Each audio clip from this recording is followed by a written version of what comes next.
Leave the World Behind is a brand new 2023 Netflix thriller. Um, you know, because it's the horror channel and we're always like, oh, is this horror? Is this not? I can definitely tell you it's weird. These debates are always so like, They get very like semantic-y kind of. Yeah. yes. So I'll tell you this. This is one of the scariest movies I've watched this year. Now, whether or not that equates to horror for you or not, I guess is a debate to be had. Mm. But is it a thriller? 100%. And the line between thriller and horror is so thin most of the time that that's why I always say, like, I watched this many horror thrillers, Mm-hmm. right? Just a little slash, because yeah, it's hard to differentiate between them. There's more horror in this one than some of the other movies this year that we watched that were supposedly horror. Yeah. So this is a movie about a family who goes to get away from it all, and oh shit, do they ever. While they are on vacation at a rental, the world kind of goes to shit, and a mysterious couple show up at the door, and you know, trust is an issue, Yes. and confusion is the name of the game. Mm-hmm. Yeah, yeah, so I saw a decent amount of discussion on this film, and I actually have to disagree with a decent amount of what I saw because I was a big fan of this film. Um, I'm seeing a decent amount of kind of meh comments, or Mm. like, I just thought it amounted to nothing, and I can see why people think that, I suppose, but I did not leave this film feeling like unsatisfied, or that it had some kind of super abrupt ending that left me saying, huh? Mm. Like, no, why'd they end it there and all this? Because that's what I've been hearing. And while the ending might be abrupt, sort of, I feel like we got all the information we really needed. And I don't know, honestly, what more I could have gotten. I mean, could I watch more? Yes. But I just don't feel like there's anything left unsaid that really needs to be said. Mm. I do feel like the ending is complete. I do too. I was actually pretty satisfied with the ending. I like where it leaves off. I think it's a powerful ending. Yeah. And I felt like we got a good amount of things answered. But like you said, I mean, like if there was more to the story, like you could definitely like continue watching and see what was happening, of course. Yeah. If it was like a TV series, series or yeah. something, yeah. But as a film though, I was really happy with everything and yeah, I don't know. I don't think those complaints. Well, I mean, everyone's tastes are different, but for me at least, it didn't warrant more information. I also think the film has a very wide array of characters Mm. and, pretty believable people. Mm. Not everybody's black and white in this movie, even though the characters are literally black and white. um, but I felt that there was a depth to pretty much everybody. Mm-hmm. And everybody felt very believable for who they were. And, this movie stars Julia Roberts, Ethan Hawke, Mahershala Ali, and we even get a small but pretty powerful performance from Kevin Bacon. No surprise there. But there is just this level of tension Mm. that is created from the unknown, which of course we fear what we don't know, right? That is the very base level of horror, Yeah, is just, you know, when we are in the dark, we're we afraid. are at our worst, Yeah. right? Because once this is like, the rule of horror is like, you try to hold it as long as you can before you show off your monster.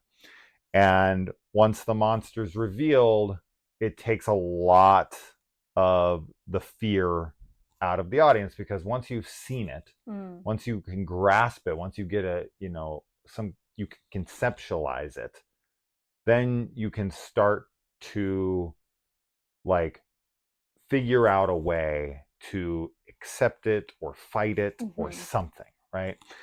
And so much of this film relies on the mystery of Mm. what's going on. And ironically enough, we did just watch a trailer for Alex Garland's new movie, Civil War, which is hitting super close to home, Oh my gosh, with where it's we so are as a scary. country currently in the United States. Um, and this felt like another version of that, Yeah. where you're just sitting back and you see the fragility of everything around you. Yeah. How it all seems like no big deal, like, yeah, we've made it through a lot.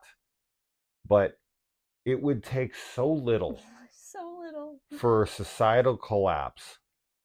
And so there's another thing really that I will say I really enjoyed, not only the performances and the characters, but Mm-hmm. I also really liked how uncomfortable the director made everything with his shot selection Yeah.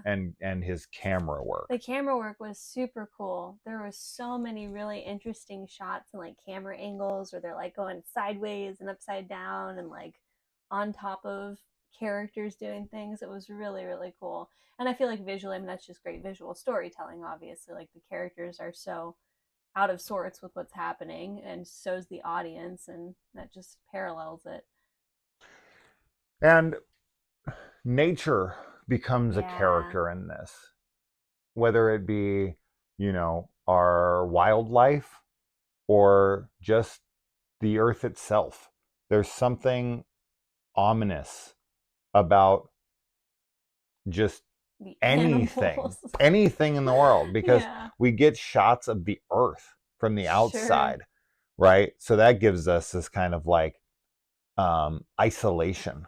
Well, it just kind of it's that like when you zoom out far enough and you realize you're just a speck Yep, kind of a thing. that's what I'm And saying. then Yeah, also I think with like the like close-ups of like the natural environment, like there's several things with animals in this that also kind of drives that point home as well. sure. Um, because obviously like animals don't have the biases and or biases or whatever that humans do, and so like their reactions are much more instinctual and less like they don't have the opinions that humans have. Yeah. Um, so that was really interesting. I thought this was really scary. It felt very realistic, and I don't like it. Like it's a really scary scenario, and I think that a lot of people probably exist on this level of like we're just always kind of in a state of denial because I think whenever you like sit there and really think about things too much, like how awful things could be and are already, it gets very like it does make you feel very nihilistic and Yeah. very pessimistic. And I like Julia Roberts' character in this is that like she's the pessimist, and I don't want to be that character. I don't want to be that person who is like hating everybody or whatever. But it can be hard. It can be really hard. So Yeah, and she sets the stage with her opening dialogue. yeah. Um, and the final line before the opening title sequence, Hmm. I was like, oh. And we kind of get a Yeah. reverse effect going on there, um, with how the ending and the beginning kind of contrast one Hmm. another, which I really liked. Um, and yeah, there's quite a bit to talk about There here. I is mean, for sure. there's so many different subjects addressed in here. There's so many different aspects that I found very compelling and interesting. And the movie's 2 hours and 20 minutes long, and it kind of flew by for me Oh yeah, me because too. I was so engaged Hmm. throughout, and I would have spent more time with this. Oh, band easily. of misfits here, and you really never know who to trust or what to expect. And I wouldn't go as far as to say there's anything overly surprising that happens exactly, but I did find everything in the film to just be very um, challenging. Mm. Like, what do you do in this scenario? Yeah. And what is it? What is it that you know? I don't know where you go from here. Yeah. I don't, and I really hope we never have to find ourselves in this scenario. Yeah. And I know a lot of us talk about like, oh, we're right on the brink of that, and I try to remain as optimistic as possible. I do struggle with it Mm. for sure, and these kinds of scenarios that are put to film like this that kind of remind us of how fragile all of this is. I really do hope we heed the warning, that we take note, and that we see these kinds of things, because these kinds of movies have definitely been ramping up, and they continue to keep ramping up as the tensions continue to keep ramping up, Yes. right? Like, film is They're. always a good indicator of where we are and what Mm. our fears are and what we're kind of heading towards if Yeah. if we don't change course. And I just do feel like this film does a very good job of illustrating that, and They're very much it's scary. like a reflection of the society of the time. This kind of reminds me in some ways of Don't Look Up. Very different like stories, but I feel like the warning is kind of similar feeling. Um, Kind of like pleading the audience to, like take a look at themselves and like really kind of grasp like the severity of the situation and what it could be. Yeah. So it's a bummer of a movie for sure, but it's a really wonderful film and it's very thought provoking and an important film to watch. Especially, I think, as an American as well. I mean, like, you can definitely watch this from, other countries and still relate to it, of course, but it is a really American film. Um, and yeah.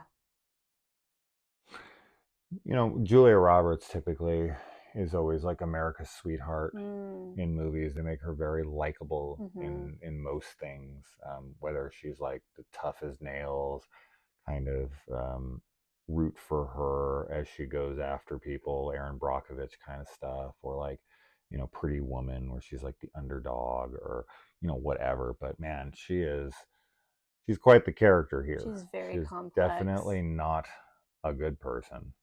She's definitely not like, I think if people are having problems with characters, I would say her character is the most unlikable of all of them. I disagree. Um, The brother is the most oh, I unlikable guess, character. yeah. I mean, yeah, I He's would, the most I pessimistic guess I of them agree all. with you. I was really upset with him too, but she's really complex, and I think that there's a lot of very interesting moments for her character in this film.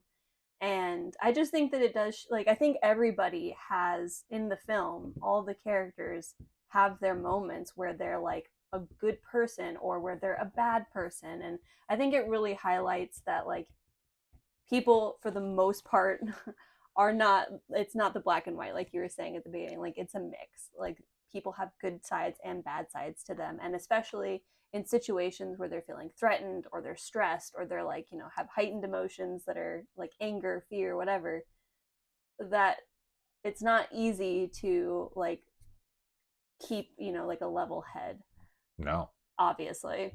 absolutely. So I thought her character was really interesting, and I mean, yeah, she's not a likable character, but yeah, the brother in this sucked so bad. I was so mad at him.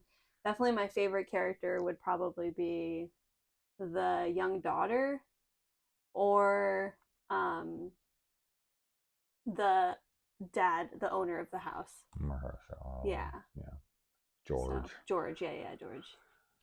Yeah. So Yeah. that's that. Leave the world behind. Um, yeah, I mean it's a recommendation from us for sure. Definitely. But usually the general consensus is it's I don't know. We have this channel. We have a lot of people who mirror our sentiments. That's why they stick around. And I think that if you were on the fence because of other people's um, unfavorable comments toward this film, I think that they have. I think they were expecting like too much Hmm. from what was being set up, and I think that this is a much more subdued and much more like thought provoking ending that does wrap itself up. I don't feel like there's a ton of questions that I have outside of the obvious of like, what happened next, right? But like, it doesn't set it up in a way where I'm like, oh, come on. Like, Yeah. you're really going to leave me there? Like, I feel like I got it, Yeah. right? Like, I know where we landed. I'm good. Like, I can play the rest of their world out in my head Well, and come up with a bunch of different ways it could go, and I'm fine with that. I think there's also like because we tend to like ambiguous endings in general in movies, Yeah, but there's but tons of ambiguous endings that I hate. That I'm yes, like, come yes, on, dude, yes. It's what? not just about it being ambiguous, but I was just gonna say that I think a definite like general population, like audience viewers, they don't They want answers. they want answers, but they don't like stories that end like that. They want a definitive Yes. like good guy fights bad guy and then it ends. And there's nothing wrong with those types of stories sometimes, but you can have a lot No. more like complex and like meaningful stories sometimes when they don't have a solid ending. And I think that it's because people like, life, you don't always get the closure that you want in so many different ways. So it's like we go to the movies, we read books, we like stories that give us closure that we don't find in our daily life. But because film is art, like it's nice that it can mirror that lack of closure that we have in the real world too sometimes. I don't know, I like that. It makes me feel like connected in a deeper way. This gives you an opportunity to create your own closure. Yeah. And I'm fine with that because I have enough of the pieces to finish it myself. Yeah. Yeah. Anyways. All right. Let us know if you watch it. It's on Netflix.